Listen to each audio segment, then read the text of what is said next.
Hello and welcome to Mahamaya selection. और आप जुड़ चुके हैं UP police SI special class में। और आज हम सॉल्व कर रहे हैं रीजनिंग का प्रीवियस ईयर पेपर सेट 1।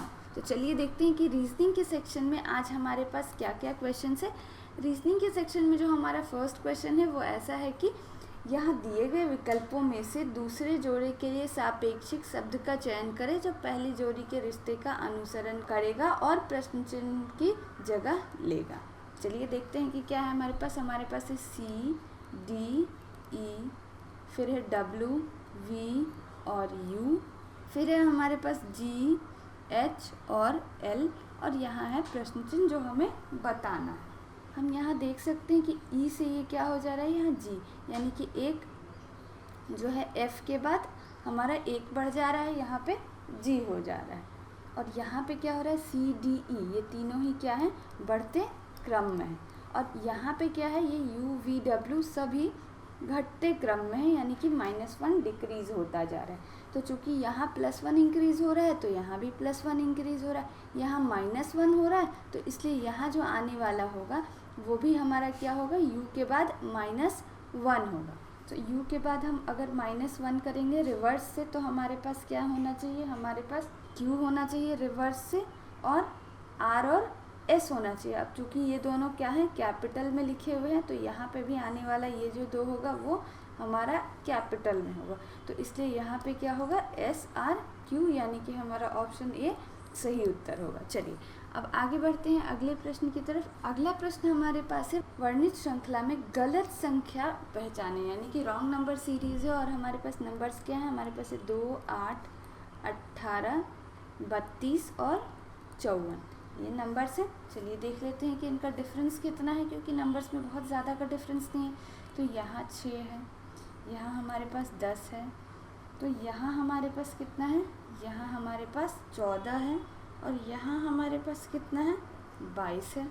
अब यहाँ देखिए तो यहाँ डबल डिफरेंस ले तो यहाँ भी 4 है, यहाँ भी 4 है, यानी कि सीरीज़ हमें कुछ ऐसी समझ में आ रही है कि आगे भी डिफरेंस 4 होना चाहिए। तो यहाँ अगर डिफरेंस 4 होगा तो ये 22 नहीं होगा, ये 22 गलत होगा, इसकी जगह यहाँ पे 18 होगा। और 14 में अगर हम 18 जोड़ेंगे, 14 में अगर हम 18 जोड़ें तो हमारे पास कितना होगा, हमारे पास 50 होगा, ना कि 54। तो हमारा जो 54 है वो गलत संख्या है, तो हमारा सही उत्तर क्या होगा, ऑप्शन डी 54 हमारी संख्या गलत है। आगे बढ़ते हैं अगले प्रश्न की तरफ। अगला प्रश्न जो हमारे पास है वो है निम्नलिखित प्रश्न में 2 कथनों के बाद 2 निष्कर्ष दिए गए हैं, निष्कर्षों को पढ़ें और निर्णय करें, और निम्न में से कौन से निष्कर्ष जो एक से ज़्यादा भी हो सकते हैं तार्किक रूप से कथनों का अनुसरण करते हैं। ये जो हमारे पास प्रश्न है ये सिलॉक्स का है। चलिए प्रश्न को पढ़ते हैं, कथन को पढ़ते हैं। कोई भी तंत्रिका धमनी नहीं है, कोई भी तंत्रिका, यानी ये हमने मान लिया तंत्रिका, ये क्या है, कोई भी तंत्रिका हमारी धमनी नहीं। हम ऐसे दिखा लेते हैं, कोई भी पात्र वॉल्व नहीं है, कोई भी पात्र हमारा वॉल्व नहीं है। चलिए अब निष्कर्ष को पढ़ते हैं। निष्कर्ष है कुछ धमनियाँ तंत्रिका नहीं है, कुछ धमनियाँ तंत्रिका नहीं है। तो यहाँ तो पहले ही दिया हुआ है कि कोई भी धमनी तंत्रिका नहीं है, तो हमारा ये जो ऑप्शन होगा ये हमारा गलत होगा। हमें पहले ही कथन में ही पता है कि कोई भी धमनी तंत्रिका नहीं है, कोई भी तंत्रिका धमनी नहीं है, तो कुछ धमनियाँ तंत्रिका नहीं है, ये हमारा गलत होगा। आगे देखते हैं, कुछ पात्र वॉल्व नहीं है, कोई भी पात्र वॉल्व नहीं है, और यहाँ पे दिया हुआ है कुछ पात्र वॉल्व नहीं है। जब ऑलरेडी कोई भी पात्र वॉल्व नहीं है तो कुछ पात्र की बात ही नहीं आनी चाहिए, तो ये हमारा जो निष्कर्ष है ये भी गलत होगा। यानी कि इस प्रश्न का सही उत्तर क्या होगा कि ना तो 1 और ना ही 2, दोनों में से कोई भी जो निष्कर्ष है वो अनुसरण नहीं करते हैं, यानी कि हमारा ऑप्शन सी सही उत्तर होगा। चलिए अब आगे बढ़ते हैं अगले प्रश्न की तरफ। अगला प्रश्न है उस विकल्प का चयन करें जो अन्य विकल्पों से अलग है। तो हमारे पास चित्र दिए गए हैं और इसमें हमें बताना है कि इनमें कौन सा चित्र है जो बाकियों से सबसे अलग है।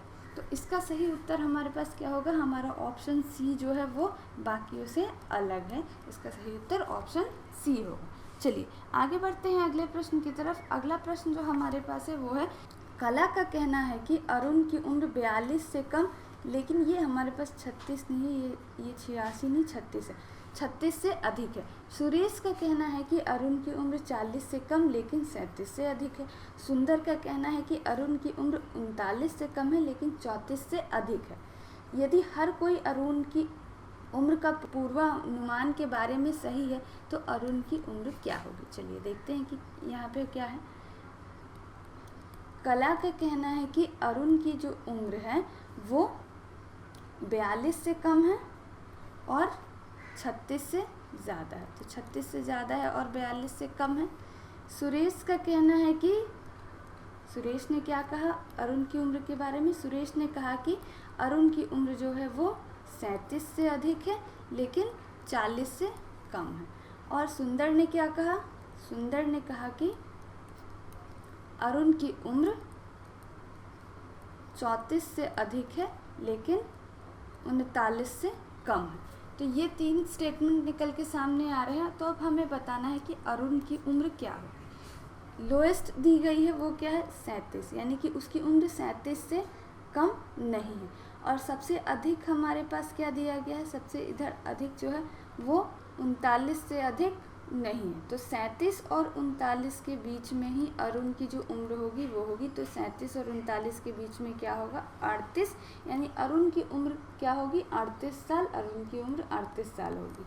चलिए अब आगे बढ़ते हैं अगले प्रश्न की तरफ। अगला प्रश्न जो हमारे पास है वो है निशा अपने ऑफिस से पूर्व दिशा में सीधे 7 किलोमीटर चलती है। ये जो प्रश्न है ये डायरेक्शन सेंस का है, दिशा हमें बतानी है। चलिए इसको सॉल्व करते हैं। पहला स्टेटमेंट है कि निशा अपने ऑफिस से पूर्व दिशा में सीधे 7 किलोमीटर चलती है। तो ये निशा का ऑफिस है और इसे ये सीधे पूर्व दिशा में यानी कि इस तरफ 7 किलोमीटर चलती है। फिर वह बाएं मुड़ती है और 5 किलोमीटर चलती है। तो बाएं मुड़ेगी और 5 किलोमीटर चलेगी, तो ये हुआ। फिर वो कहाँ मुड़ती है, फिर वो दाहिनी ओर मुड़ती है और 3 किलोमीटर चलती है। अब दाहिनी ओर मुड़ेगी और 3 किलोमीटर चलेगी और फिर वो आखिर में बाएं मुड़ती है और 5 किलोमीटर चलती है। तो आखिर में बाएं मुड़ी और 5 किलोमीटर चली। तो अब हमें क्या बताना है कि वह अपने ऑफिस से किस दिशा में है। ये रहा उसका ऑफिस, ये उसका ऑफिस है और अभी वो यहाँ है। तो ये कौन सी दिशा हुई, ये हमारा हो गया उत्तर, ये हमारा हो गया दक्षिण, ये हमारा हो गया पश्चिम और ये हो गया पूर्व। तो अभी वो उत्तर पूर्व दिशा में है यानी नॉर्थ ईस्ट दिशा में है। तो हमारा सही उत्तर क्या होगा उत्तर पूर्व। चलिए अब आगे बढ़ते हैं अगले प्रश्न की तरफ। अगला प्रश्न जो हमारे पास है, दिए गए विकल्पों से अक्षरों के असंगत समूह को ज्ञात करें। यानी कि ये ऑड वन आउट है, एक जो अलग है उसे हमें हटाना है। हमारे पास अक्षरों के समूह क्या क्या है, BBE, BEF, BHI और AGC। कोई खास पैटर्न यहाँ समझ में नहीं आ रहा, बस ये समझ में आ रहा है कि ये जो AGC है ये क्या है, बाकी सब B से शुरू हो रहे हैं, ये भी B से, ये भी B से और ये भी B से, लेकिन ये केवल जो है वो A से शुरू हो रहे हैं। और ये सारे बढ़ते क्रम में हैं, BBE, BEF, BHI, लेकिन ये जो है हमारा एक बार A से G हम इंक्रीज़ हो रहे हैं और G से C क्या हो रहे हैं डिक्रीज़ हो रहे हैं। तो ये जो है ये हमारा अलग है, असंगत है, यानी कि हमारा सही उत्तर क्या होगा ऑप्शन A हमारा असंगत है। चलिए आगे बढ़ते हैं अगले प्रश्न की तरफ। अगला प्रश्न जो हमारे पास है वो है कि नीचे दिए प्रश्न में दो कथन 1 और 2 शामिल हैं। फैसला करें कि कथनों में दी गई जानकारी प्रश्न का उत्तर देने के लिए पर्याप्त है या नहीं। दोनों कथनों को पढ़ें और अपना उत्तर दें। रवि ने स्कूल जाने के लिए बस किस समय पकड़ी थी, इससे रिलेटेड प्रश्न। हमारा कथन 1 है, रवि से रोज़ाना सुबह वाली 8:25 की बस छूट गई, वह हर 10 मिनट पर आती है। ठीक है, 8:25 में बस थी, पहली बस थी, वो छूट गई और बस उसके बाद हर 10 मिनट पर आती है। रवि सुबह 8:55 की बस नहीं पकड़ पाया और उसके बाद की कोई भी बस नहीं पकड़ पाया, यानी 8:55 की बस भी उससे मिस हो गई और उसके बाद वो कोई बस नहीं पकड़ पाया। तो हमें बताना है कि क्या जवाब देने के लिए दोनों ही कथनों में कौन सा पर्याप्त है। चलिए तो देखते हैं। 8:25 में एक बस थी जो मिस हो गई, इसके बाद 8:35 में बस होगी, इसके बाद 8:45 में बस होगी और उसके बाद 8:55 में बस है और इसके बाद की भी कोई बस को वो नहीं पकड़ पाया। 8:55 की भी बस उससे मिस हो गई। बचे हमारे पास कौन से दो समय, 8:35 और 8:45। अब 8:35 और 8:45 में से कौन सी बस उसने पकड़ी है या नहीं पकड़ी है, ये हमें यहाँ क्लियर नहीं हो रहा है। 8:35 और 8:45 में से हम ये डिसाइड नहीं कर सकते कि एग्जैक्टली उसने कौन सी बस पकड़ी है, इसलिए इसका जो सही उत्तर होगा वो क्या होगा कि दोनों कथनों 1 और 2 में दी गई जानकारी कुल मिलाकर इस प्रश्न का उत्तर देने के लिए पर्याप्त नहीं है। यानी कि हम दोनों ही कथनों को पढ़कर भी ये नहीं बता सकते कि उसने कौन सी वाली बस पकड़ी है। हमारा सही उत्तर ऑप्शन बी होगा। चलिए अब आगे बढ़ते हैं अगले प्रश्न पे। अगला प्रश्न जो हमारे पास है वो ये है कि एक निश्चित कूट भाषा में वेंचर को UCKPPLX के रूप में कूटबद्ध किया गया। उस कूट भाषा में प्रोसेस को किस रूप में कूटबद्ध करेंगे। हमारे पास क्या है, हमारे पास वेंचर है जिसके लिए हमारा कूट क्या है, हमारा कूट है UCKPPL और X। चलिए देखते हैं यहाँ क्या लॉजिक लगा होगा इसे कोड करने में। यहाँ पे क्या V के बाद U हो रहा है यानी कि ये -1 है।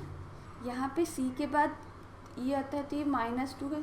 वैसे ही N और K में -3 हो रहा है, T और P में -4, U और P में -5, R और L में -6 और E और X में -7। यानी कि ये घटते हुए क्रम में बढ़ते जा रहे हैं, माइनस डिक्रीज में चलता जा रहा है लेकिन नंबर्स जो है वो बढ़ते हुए चले जा रहे हैं। तो वैसे ही प्रोसेस के लिए हमारे पास क्या आएगा, हमारे पास है PROCESS।